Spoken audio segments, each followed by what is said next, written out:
Merry Christmas, everybody! What do you hear? What do you say? This is VERTiiGO bringing you another video, and I'm really excited and nervous at the same time because there's a new survival game about to hit our faces in just a day or two called Survive the Nights. And I'm really excited because it's a brand new survival game that could potentially blow our minds and change the face of survival games forever. Or it could completely just fucking suck and just be another failure that so many before have become. And I swear to God, I can't do this again.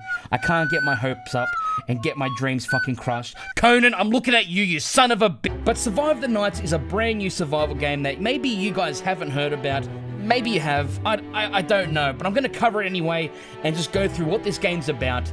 And maybe we can talk about whether or not you guys think it's going to be good or bad. And maybe at the end of the video, I can tell you my expectation.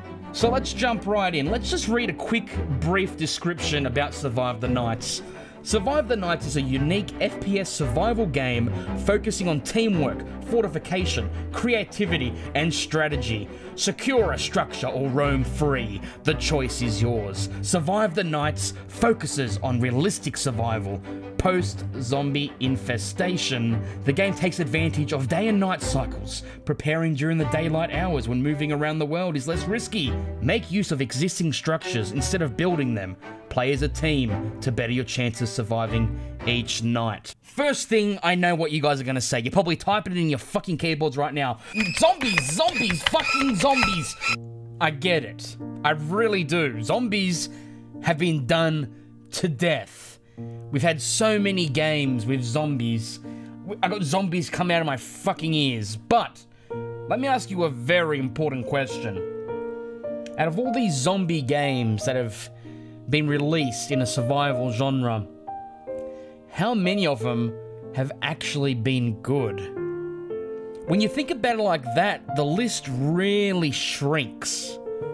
In fact, I think maybe one of the best, if not the best, zombie survival game out there is a little game that you guys loved on my channel called 7 Days to Die.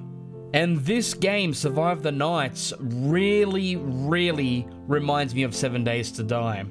And when you think about it, 7 Days to Die, one of the major issues that holds the game back, and a lot of people can't get into it, is the art style, or lack thereof. Honestly, as much as I love that game, it's hideous. It's a really disgusting looking game, and a lot of people dismiss it just by looking at it.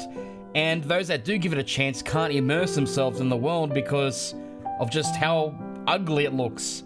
It might sound petty, but that's the first thing that people say when they first see it. So let's run down why this game reminds me of 7 Days to Die. Well, the first is very obvious. The fortification system. This game is going to be more about finding existing buildings and fortifying them in order to defend against hordes of zombies. That means you're going to be spending most of your days fortifying windows, doors, setting up traps, fortifications, and the usual thing, stocking up on supplies so you can survive and defend yourself within the base, which I personally love. Games like Ark, Rust, and fucking Conan focus more on base building, putting down a foundation and building your own custom base, which is cool and really fun. It can be really fun, but there's something real charming about, you know, finding a house and making it your own and fortifying it. I think gives it a more realistic feel, especially if that's what you're going for, realistic. Which brings me to my next point, and maybe the most exciting feature so far, is the fact that they are really focusing on realistic survival, which in my opinion is the holy grail of survival games, which the big dogs in the survival genre such as Rust and Ark are yet to really discover. In fact, you could even argue that they're both drifting further away from survival, or true survival. So to see a game focused on realistic survival and put it in the forefront of their marketing is really refreshing and really, as a survival fan, exciting. One of the big features that are really going to hit home with realistic survival is the weather system. No matter where you build, you're going to experience different conditions at different times of the in-game year, which means there's going to be seasonal changes. So you're going to experience summer, autumn, winter, spring. So your challenges and your goalposts are always going to change, keeping us players on our toes and hopefully keeping the game fresh and different. So in those warmer seasons, you're probably going to want to stock up on a lot of food and supplies, so when those colder months do hit you, you are prepared and don't have to go out and freeze yourself to death. Speaking of supplies, there's plenty of it scattered all throughout the game of Survive the Nights. There's medical supplies, different variations of foods, tools, and cooking equipment that you can also use to mix ingredients to make even better food. And when it comes to food, of course, you don't have to rely on looting and finding it. You can go out and earn it the hard way, or the fun way. And once you've done that looting and supplying, you can bring it back to your base where you can place it on a shelf and display it for your eyeballs to see. Or just show off in front of your friends, which is exactly what I'm going to do. But there's no doubt the meat and bones is going to come down to whether or not these zombies are really a threat. And just like 7 Days to Die, you can trap your base up with little devices, little traps that are going to help you survive the nights, I guess you could say. So as you can see, with the zombie hordes and the whole nighttime fear factor and the traps, it's very close to 7 Days to Die. But one thing I hope it really does better than 7 Days is keeping the threat a threat. One of the biggest flaws with 7 Days to Die, maybe the biggest, is the fact that eventually you become so powerful that the zombies just don't stand a chance. Therefore, the game becomes a little bit boring as you continue to progress. But there is a solution: multiple threats. 7 Days focuses mainly on zombies. If this game focuses on zombies, but also nails the environment and the seasons, as well as adding a decent PvP element to the game, anything is possible. And speaking of PvP, that is going to be a thing, but they've also stated that there's going to be consequences for killing people in this game. I kind of like that, but at the same time, it makes me a little bit worried that they might go a little bit overboard with it.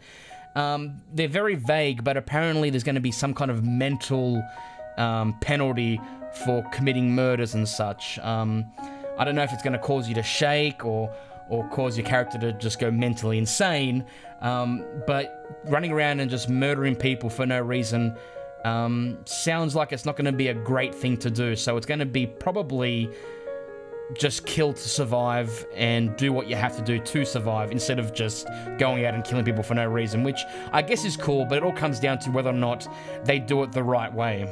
And that's the big question: how much of this game are they going to do right? I mean, there's a lot of good things here. I'm looking at this list of features and the gameplay, the promises, and there's a lot here to be excited about, but at the same time, I've got to be a little bit skeptical, a little bit worried, because how many times have we been let down? How many times? It's got to a point now where I just expect games to be bad, and I don't want to feel that way. I like the feeling of being excited for an upcoming game or a title that I feel is going to be fun and worth, you know, exploring and doing content for. I love that feeling, but it's just, to be let down so many times, it just makes me so worried that this is going to be another one. It's, I don't know. I tell you what, it's very promising. But if I was you, I would probably hold off maybe on purchasing it on day one. Watch some reviews first. They have warned people that it's going to be very early and a lot of bugs to be ironed out and features that aren't going to be 100% in the game on launch. They have warned that, so I would suggest just keeping your finger on the pulse and just deciding maybe later on to give it a try. I don't know what else to say. I'm really excited, but I'm very skeptical at the same time.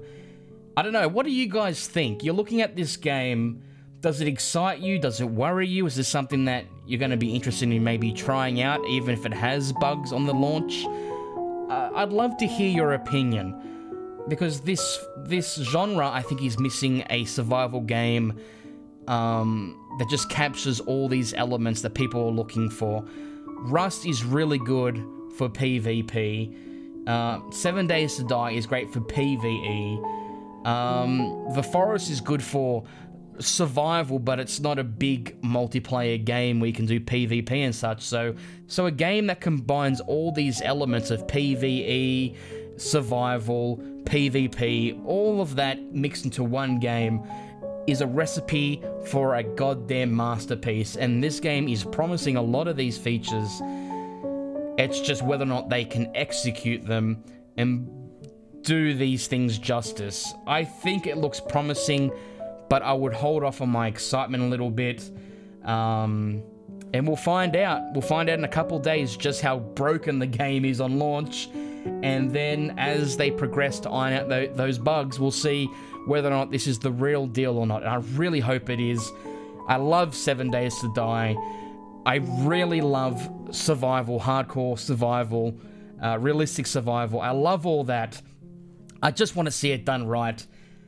Please, please, survive the nights. Don't let me down. I don't want to hate you.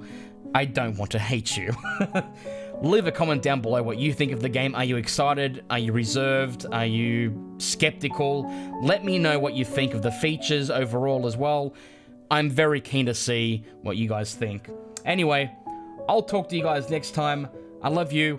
Thank you very much for watching. Merry Christmas. And as always, may the Force be with you.